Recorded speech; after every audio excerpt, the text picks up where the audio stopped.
Iran America के बीच जो युद्ध चल रहा था उसके खत्म होने की उम्मीदें अब पूरी तरह से समाप्त होती नजर आ रही हैं। एक बार फिर से हॉर्मुज में दोनों पक्ष भिड़ गए हैं और हमलों का दौर जारी है।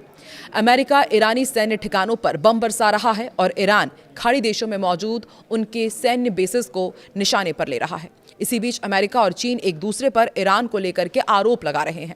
नमस्कार, मैं हूं आकांक्षा और आप देख रहे हैं न्यूज़ 18 का डिजिटल प्लेटफॉर्म। अमेरिका और ईरान के बीच तनाव लगातार बढ़ता जा रहा है। इसी बीच अमेरिका ने एक बार फिर से ईरान के खिलाफ सख्त कदम उठाते हुए उसके बंदरगाहों की समुद्री नाकेबंदी दोबारा लागू कर दी है।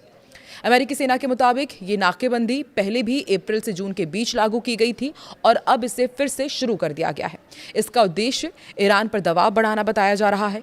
दूसरी तरफ हालात ऐसे हो गए हैं कि पहले से लागू सीजफायर पूरी तरह टूटता नजर आ रहा है। अमेरिका ने लगातार चौथे दिन ईरान के कई सैन्य ठिकानों पर हमला किया, उन्हें निशाना बनाया और इसके जवाब में क्षेत्र के कई हिस्सों में हमलों और धमाकों की खबरें सामने आई है। इसी बीच अमेरिका के सहयोगी कुवैत और बहरीन ने अपने नागरिकों को संभावित खतरों को लेकर सतर्क रहने की सलाह दी है। वह ईरान के सरकारी मीडिया ने दावा किया है कि उसने जॉर्डन में मौजूद अमेरिकी सैन्य ठिकानों को भी निशाना बनाया है। हालांकि इन दावों की स्वतंत्र रूप से पुष्टि नहीं हुई है। इसी दौरान अमेरिकी राष्ट्रपति डोनाल्ड ट्रंप ने एक टीवी इंटरव्यू में ईरान को कड़ी चेतावनी दी। उन्होंने कहा है कि यदि तेहरान जल्द बातचीत की मेज पर वापस नहीं आता तो अगले सप्ताह अमेरिका ईरान के पुलों और बिजली संयंत्रों पर हमला कर सकता है। ट्रंप पहले भी इस तरह की चेतावनियां दे चुके हैं और उन्हें अक्सर बातचीत के दौरान दबाव बनाने की रणनीति माना जाता है। इससे पहले आपको याद ही होगा कि ट्रंप ने अपना एक फैसला किया था कि वो 20% टैक्स वसूलेगा। हॉर्मुज से जो भी जहाज निकलेंगे, मालवाहक जहाज़ों पर 20% शुल्क लगाया जाएगा। लेकिन अब इस पर भी उन्होंने यू टर्न ले लिया है, साफ कर दिया है कि 20% शुल्क नहीं लगाया जाएगा। इसकी जगह खाड़ी के देशों द्वारा अमेरिका में किए जाने वाले निवेश को प्राथमिकता दी जाएगी। इस फैसले को क्षेत्रीय सहयोग बढ़ाने और व्यापारिक तनाव कम करने की कोशिश के रूप में देखा जा रहा है। अमेरिका ने ईरान के चाबहार पोर्ट पर भीषण बमबारी भी की है। इसी बीच ईरान के अहम चाबहार बंदरगाह पर मौजूद समुद्री ट्रैफिक कंट्रोल टावर पर अमेरिकी सेना ने मिसाइल हमले किए हैं, जिससे टावर पूरी तरह तबाह हो गए हैं। एक हफ्ते से भी कम समय में इस सुविधा पर यह दूसरा सीधा हमला है अमेरिका का। अमेरिका ने दक्षिणी ईरान के चाबहार में आम नागरिकों के इस्तेमाल वाले मैरीटाइम कंट्रोल टावर पर भी हमला किया है। रणनीतिक नजरिए से चाबहार ईरान के लिए बहुत अहम है। ये हॉर्मुज स्ट्रेट के बाहर देश का एकमात्र गहरे पानी वाला पोर्ट है जो ईरान को खाड़ी से गुजरे बिना सीधे हिंद महासागर तक पहुंच देता है। ये भारत के सहयोग से बने चाबहार कॉरिडोर का प्रमुख केंद्र भी है, जो पाकिस्तान को पूरी तरह से दरकिनार कर देता है, ईरान को अफगानिस्तान और फिर मध्य एशिया से जोड़ देता है। फिलहाल ये साफ नहीं हो पाया है कि क्या यह हमला उस जगह किया गया है जहां भारत का ये प्रोजेक्ट है, लेकिन चाबहार पोर्ट पर हमला करना हॉर्मुज चेक पॉइंट के बाहर व्यापार करने और कामकाज चलाने की ईरान की क्षमता पर सीधे हमले का संकेत है।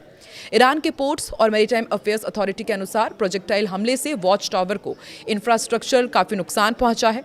इस टावर को 9 जुलाई को हुए पिछले हमले में भी नुकसान पहुंचा था। पोर्ट कॉम्प्लेक्स में मौजूद 2 डॉकिंग सुविधाओं पर भी हमले की जानकारी है और इसके बाद इलाके में बिजली चली गई। इस टावर का इस्तेमाल मुख्य रूप से नागरिक कार्यों जैसे कि मछुआरों के रेस्क्यू ऑपरेशन, समुद्री व्यापार की सुरक्षा के लिए किया जाता था। हमलों के बाद चाबहार के शहीद बेहिश्ती और कलंतरी टर्मिनल्स के पास बुनियादी ढांचे और 2 डॉकिंग सुविधाएं यानी कि मरीन पियर्स को काफी नुकसान पहुंचने की भी खबर है, जिसके कारण शहर और पोर्ट के कई हिस्सों में बिजली भी चली गई। चाबहार पोर्ट भारत की विदेश नीति और रणनीतिक बिसात का एक बेहद मजबूत और ड्रीम प्रोजेक्ट रहा है। भारत ने पाकिस्तान को बाईपास करके अफगानिस्तान, मध्य एशिया और रूस तक व्यापारिक पहुंच बनाने के लिए इसमें भारी निवेश किया है और मई 2024 में ही भारत ने चाबहार के शहीद बेहिश्ती टर्मिनल को 10 साल तक संचालित करने के लिए एक दीर्घकालिक समझौते पर हस्ताक्षर किए थे। भारत को अपने इस बड़े प्रोजेक्ट के प्रभावित होने और खाड़ी देशों से तेल की आपूर्ति रुकने के कारण महंगाई बढ़ने का गंभीर डर है। और अमेरिका के हमले पर ईरानी मीडिया ने क्या कहा है वो भी आपको बताते हैं। ये खबर तब आई जब फास्ट न्यूज़ एजेंसी ने प्रांत के एक अधिकारी के हवाले से बताया कि ईरान के दक्षिण पश्चिमी खुजिस्तान प्रांत में गेहूं के भंडारण वाले एक साइलो और एक दूसरी जगह पर रात में अमेरिकी प्रोजेक्टाइल से हमला हुआ है।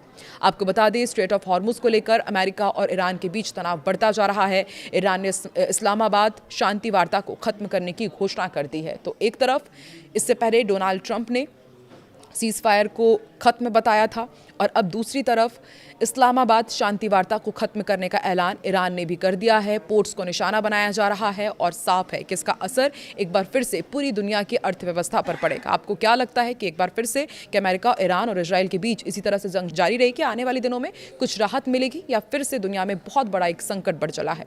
क्या लगता है आपको? कमेंट सेक्शन में ज़रूर बताएं।